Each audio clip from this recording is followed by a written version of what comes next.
all of you are again welcome back to your favorite YouTube channel, that is Science Guru Sir Olo. বন্ধুরা, আপনারা যারা Tripura TET এক্সামের paper 1 এবং paper 2 দুটো পেপারের জন্য প্রিপারেশন নিচ্ছেন, তাদের জন্য আজকের এই ভিডিওটি খুবই গুরুত্বপূর্ণ। কারণ আজকের এই ভিডিওতে আমি ত্রিপুরা টেট এক্সামের পেপার 1 এবং পেপার 2 এর ম্যাথমেটিক্স থেকে একটি টপিকস হলো ট্রায়াঙ্গেল অ্যান্ড ইটস প্রপার্টিজ। তো আমি বলতে চাই যে পেপার 1 এবং পেপার 2তে ত্রিপুরা টেট এক্সামের পেপার 1 এবং পেপার 2তে ম্যাথমেটিক্সের ত্রিভুজ পার্ট থেকে যত ধরনের সমস্যা আছে বা যত ধরনের সমস্যা পরীক্ষাতে এসে থাকে, এই সবগুলি সলভ করার জন্য যে শর্টকাট ট্রিক্স বা সমাধান সূত্র, কিছু বেসিক ফর্মুলা, এই সমস্ত বিষয় নিয়ে আজকের এই ভিডিওতে আলোচনা করব। তো আশা করি ভিডিওটি আপনাদের খুব উপকারে আসবে। আমার রিকোয়েস্ট থাকবে ভিডিওটি স্কিপ না করে আপনারা পুরোটি দেখার জন্য, তাহলে আপনাদের জন্য খুব সুবিধে হবে। তাহলে চলুন শুরু করে নেওয়া যাক আজকের এই ভিডিও।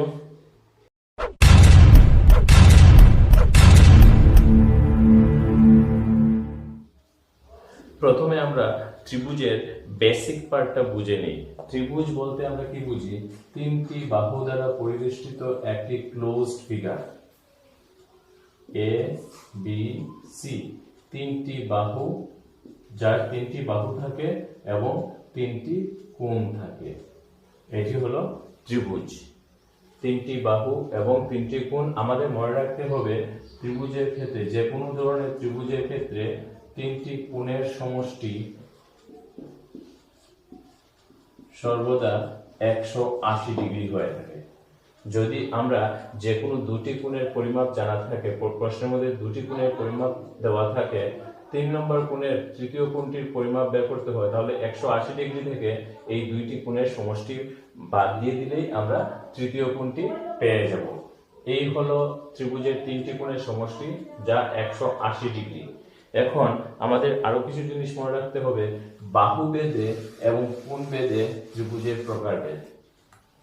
যদি কোনো ত্রিভুজের তিনটি বাহুর দৈর্ঘ্যই সমান হয়ে থাকে, যদি কোনো ত্রিভুজের তিনটি বাহুর দৈর্ঘ্যই সমান হয়ে থাকে,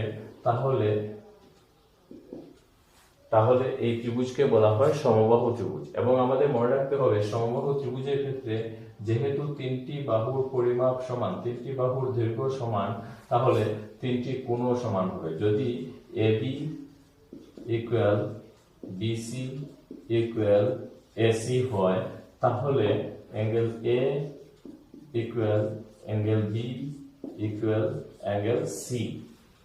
যদি ত্রিভুজের যে কোনো ত্রিভুজের তিনটি বাহুর দৈর্ঘ্য সমান হয়, অর্থাৎ ত্রিভুজটি সমবাহু ত্রিভুজ হয়, তাহলে angle A equal angle B equal angle C, তিনটি কোণের পরিমাপও সমান হবে।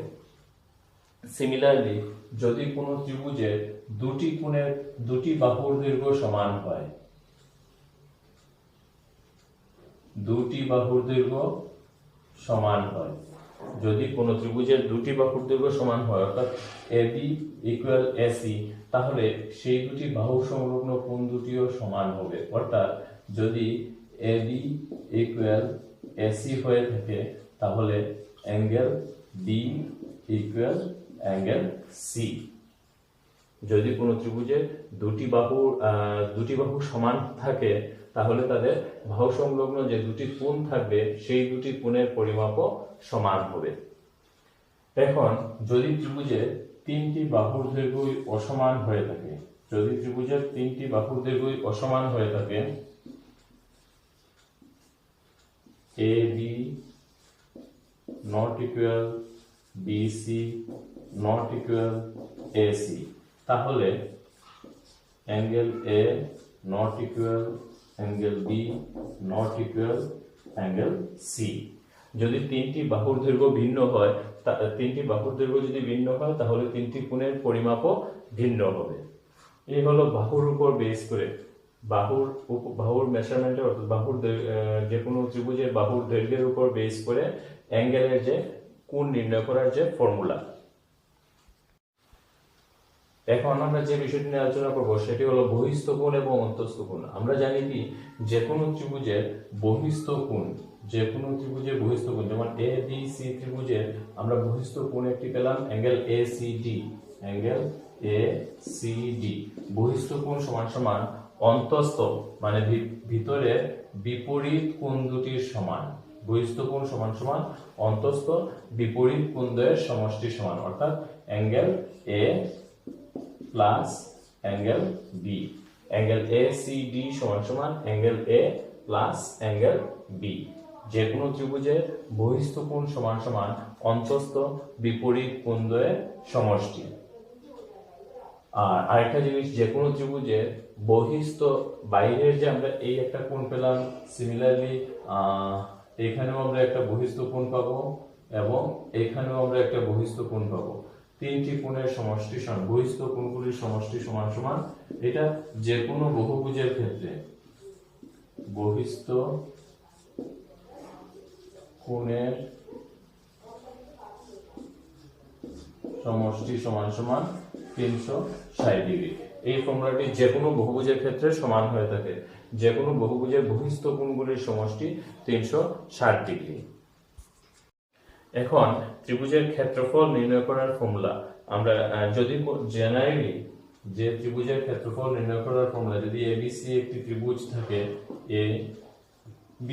এবিসি একটি ত্রিভুজ থাকে, এর ক্ষেত্রফল সমান সমান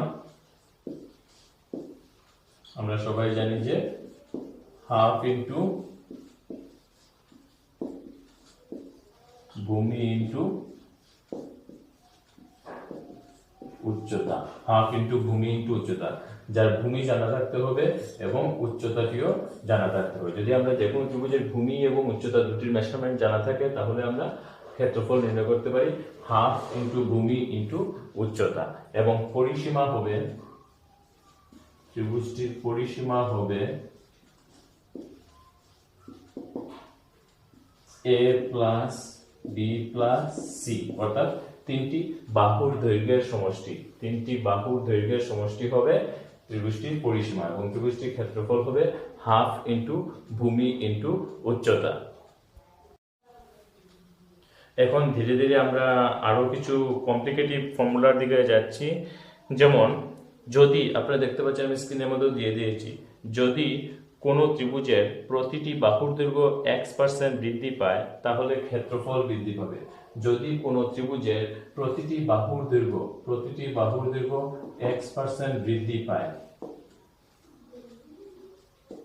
x% বৃদ্ধি পায়, তাহলে ক্ষেত্রফল বৃদ্ধির হার হবে, বা শতকরা ক্ষেত্রফল বৃদ্ধির শতকরা হার হবে 2x plus x square by 100%। 2x plus x square by 100%। যদি কোনো ত্রিভুজের প্রতিটি বাহুর দৈর্ঘ্য x% বৃদ্ধি পায় তাহলে ক্ষেত্রফল বৃদ্ধির হার হবে 2x plus x square by 100। Similarly যদি কোনো ত্রিভুজের প্রতিটি বাহুর দৈর্ঘ্য x% হ্রাস পায়, x% হ্রাস পায়, তাহলে ক্ষেত্রফল হ্রাসের হার হবে 2x minus x square by 100%। আপনারা চাইলে এই ফর্মুলাগুলি কোথাও খাতায় কোথাও নোট করে রাখতে পারেন, যাতে আপনাদের পরবর্তী সময় খুঁজে পেতে সুবিধা হবে। এখন যদি কোনো ত্রিভুজের ভূমি x% এবং উচ্চতা y% বৃদ্ধি পায় তাহলে ক্ষেত্রফল বৃদ্ধির হার হবে। আমরা জানি কি, যে কোনো ত্রিভুজের ক্ষেত্রফল নির্ণয়ের হার হলো হাফ ইন্টু ভূমি ইন্টু উচ্চতা। যদি ভূমি এবং উচ্চতা জানা থাকে তাহলে ক্ষেত্রফল নির্ণয়ের হার হলো ভূমি হাফ ইন্টু ভূমি ইন্টু উচ্চতা। এখন আমাদের কাছে দেওয়া আছে যে কোনো ত্রিভুজের ভূমি x% বৃদ্ধি এবং উচ্চতা y% বৃদ্ধি পেলে, ভূমি x% বৃদ্ধি পেয়েছে এবং উচ্চতা y% বৃদ্ধি পেয়েছে, তাহলে ক্ষেত্রফল বৃদ্ধির হার হবে ভূমি x% এবং উচ্চতা y% বৃদ্ধি পেলে ক্ষেত্রফল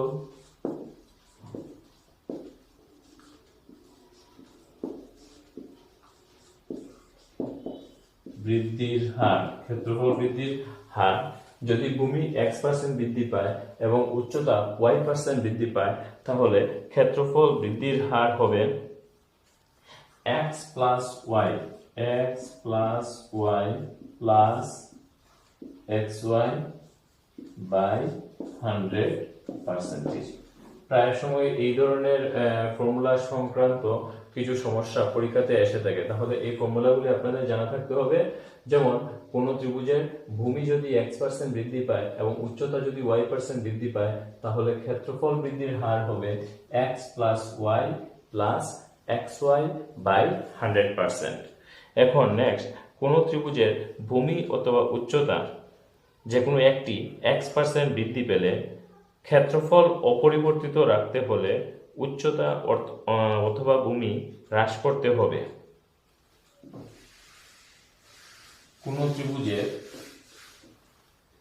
কোন ত্রিভুজের ভূমি অথবা উচ্চতা যে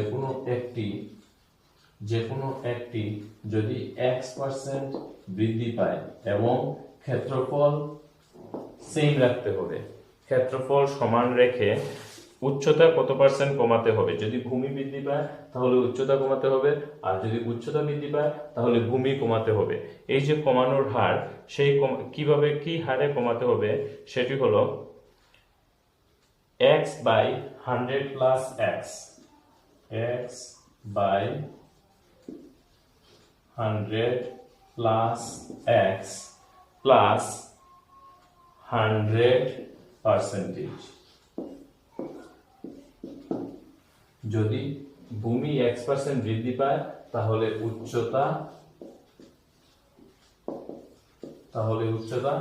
x by 100 plus x plus 100% এই হারে কমাতে হবে, ক্ষেত্রফল যদি সেম রাখতে হয় কমাতে হবে।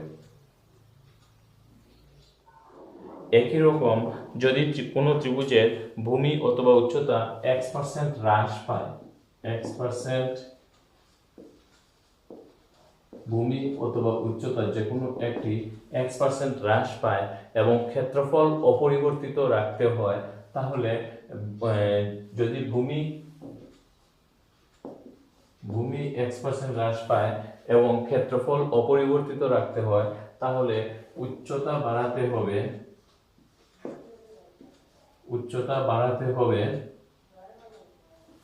x by 100 minus x plus 100%, x by 100 minus x plus 100%। উচ্চতা এই হারে বাড়াতে হবে যদি ক্ষেত্রফল অপরিবর্তিত রাখতে হয়। যদি সেম ক্ষেত্রফল রাখতে হয় এবং ভূমি হ্রাস পেয়েছে, তাহলে উচ্চতা বাড়াতে হবে। কি হারে বাড়াতে হবে? x by 100 minus x plus 100%। এই হলো ত্রিভুজের সাধারণত সমস্ত ধরনের ত্রিভুজের কমন ফর্মুলা, সাধারণ ফর্মুলা। এখন আমরা স্পেশালি যদি দেখতে যাই, যেমন সমবাহু ত্রিভুজ, আমরা জানি কি সমবাহু ত্রিভুজের প্রতিটি বাহুর দৈর্ঘ্য সমান, এবং যদি প্রতিটি বাহুর দৈর্ঘ্য a সেন্টিমিটার হয়ে থাকে, সমবাহু ত্রিভুজের প্রতিটি বাহুর দৈর্ঘ্য যদি a সেন্টিমিটার হয়ে থাকে, ABC ত্রিভুজের প্রতিটি বাহুর দৈর্ঘ্য a সেন্টিমিটার, তাহলে ক্ষেত্রফল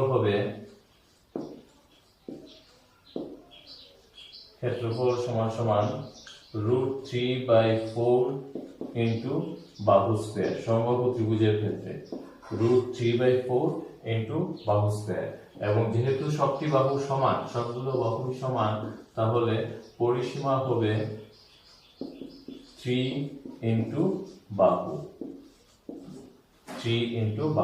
ক্ষেত্রফল সমবাহু ত্রিভুজের ক্ষেত্রফল হবে √3/4 ইনটু বাহু স্কয়ার, এবং সমবাহু ত্রিভুজের পরিসীমা হবে 3 ইনটু বাহু। সমবাহু ত্রিভুজের উচ্চতা হবে √3/2 ইনটু বাহু।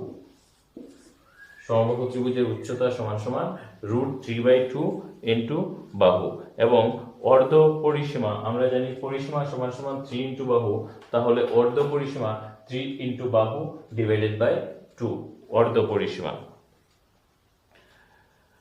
এখন দুটি সমবাহু ত্রিভুজের যদি বাহুর অনুপাত ইকুয়াল উচ্চতার অনুপাত ইকুয়াল পরিসীমার অনুপাত হয়ে থাকে, তাহলে আমরা লিখতে পারি a:b হলে ক্ষেত্রফলের অনুপাত হবে a²/b²।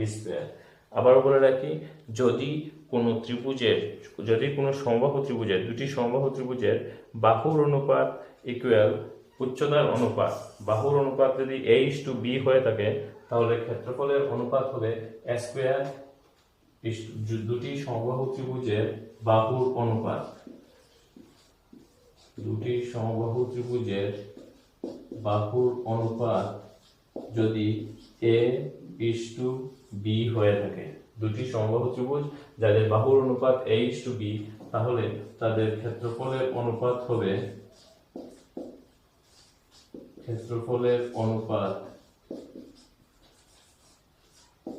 সমান a²:b²।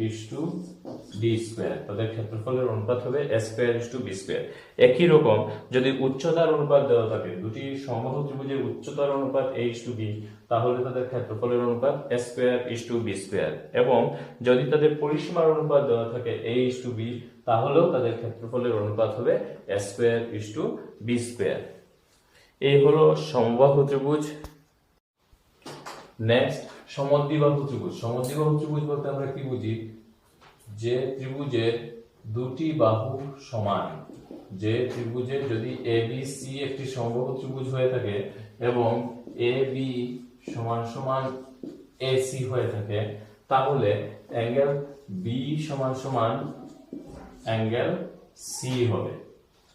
বাহু সংলগ্ন যে দুটি কোণ থাকে, সেই দুটি কোণের পরিমাপও সমান হবে।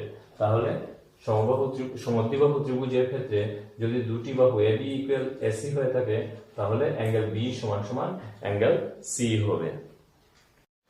নেক্সট, বিষমবাহু ত্রিভুজ। বিষমবাহু ত্রিভুজ বলতে আমরা কি বুঝি? যে ত্রিভুজের তিনটি বাহুর দৈর্ঘ্যই অসমান, যে ত্রিভুজের তিনটি বাহুর দৈর্ঘ্যই অসমান, তাকে বলা হয় বিষমবাহু ত্রিভুজ। অর্থাৎ AB not equal BC not equal AC, কোনটি বাহুই সমান নয়, তাকে বলা হয় বিষমবাহু ত্রিভুজ। বিষমবাহু ত্রিভুজের ক্ষেত্রে পরিসীমা যদি তিনটি বাহুর দৈর্ঘ্য A, B এবং C হয়ে থাকে, তাহলে পরিসীমা হবে A plus B plus C। অর্ধ পরিসীমা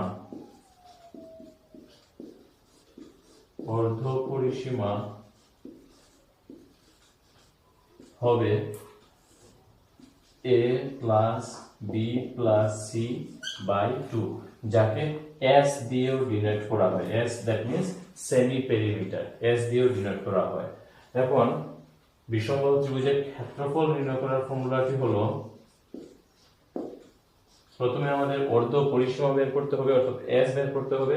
আর যদি S দেওয়া থাকে, তাহলে আমরা ডাইরেক্টলি ক্ষেত্রফল বের করতে পারি। সেটি হলো √S into S minus A মানে প্রথম বাহুর দৈর্ঘ্য ইনটু S মাইনাস B দ্বিতীয় বাহুর দৈর্ঘ্য ইনটু S মাইনাস C তৃতীয় বাহুর দৈর্ঘ্য। যদি কোনো বিষমবাহু ত্রিভুজের তিনটি বাহুর দৈর্ঘ্য দেওয়া থাকে, তাহলে প্রথমে আমাদের পরিসীমা বের করতে হবে। পরিসীমা থেকে সেমি পেরিমিটার অর্থাৎ অর্ধ পরিসীমা, এবং অর্ধ পরিসীমা থেকে আমরা ক্ষেত্রফল নির্ণয় করতে পারি। সেটি হলো √S into S minus A into S minus B into S minus C। ত্রিভুজ সংক্রান্ত বিভিন্ন সমস্যার সমাধান করার জন্য আমাদের আরো একটি জিনিস মনে রাখতে হবে, সেটি হলো যে কোনো ত্রিভুজের বৃহত্তম বাহুর বিপরীত কোণটি সর্বদা বৃহত্তম হয় এবং ক্ষুদ্রতম বাহুর বিপরীত কোণটি সর্বদা ক্ষুদ্রতম হয়। যে কোনো ত্রিভুজের, যদি আমরা স্থূলকোণী ত্রিভুজ অঙ্কন করি, যে কোনো ত্রিভুজের বৃহত্তম বাহুর বিপরীত কোণটি বৃহত্তম এবং ক্ষুদ্রতম বাহুর বিপরীত কোণটি ক্ষুদ্রতম হবে। ক্ষুদ্রতম বাহুর বিপরীত কোণটি ক্ষুদ্রতম হবে। এখন আমরা যদি সমকোণী ত্রিভুজ অঙ্কন করি, যদি আমরা একটি রাইট অ্যাঙ্গেল ট্রায়াঙ্গেল অর্থাৎ সমকোণী ত্রিভুজ দেখতে যাই, সমকোণী ত্রিভুজের ক্ষেত্রে কি হবে, এই অ্যাঙ্গেলটি, এই কোণটি হবে 90 ডিগ্রি। এ বি সি ত্রিভুজের angle B equal 90 degree.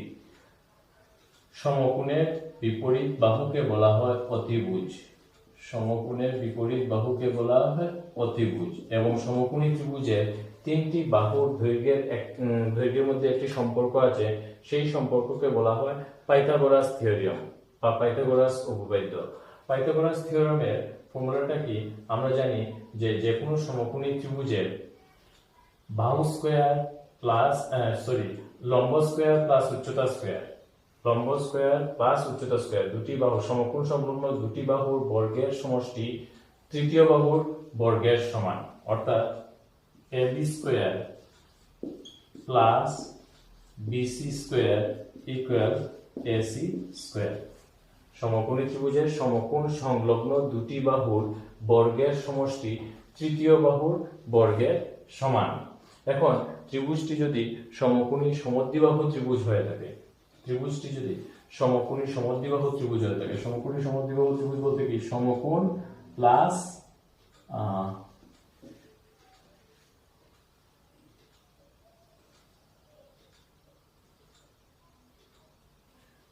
A B C যদি সমকোণী সমদ্বিবাহু ত্রিভুজ হয়ে থাকে, সমকোণ প্লাস সমকোণ সংলগ্ন বাহু দুটি সমান, যদি এরকম হয়ে থাকে, তা আমরা জানি কি, যে কোনো ত্রিভুজের দুটি বাহুর দৈর্ঘ্য সমান হলে তাদের সংলগ্ন দুটি কোণও সমান হবে। তো এটা যদি 90 ডিগ্রি মানে সমকোণ, তাহলে এই দুটি কোণের পরিমাপ হবে 45 ডিগ্রি এবং 45 degree.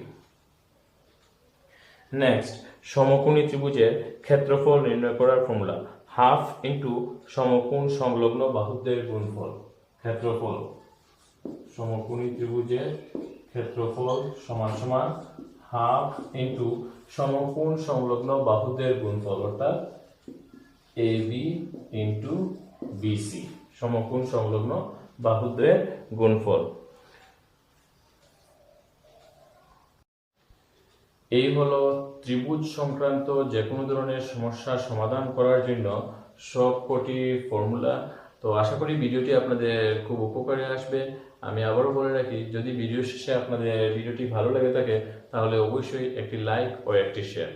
So thank you for watching this video.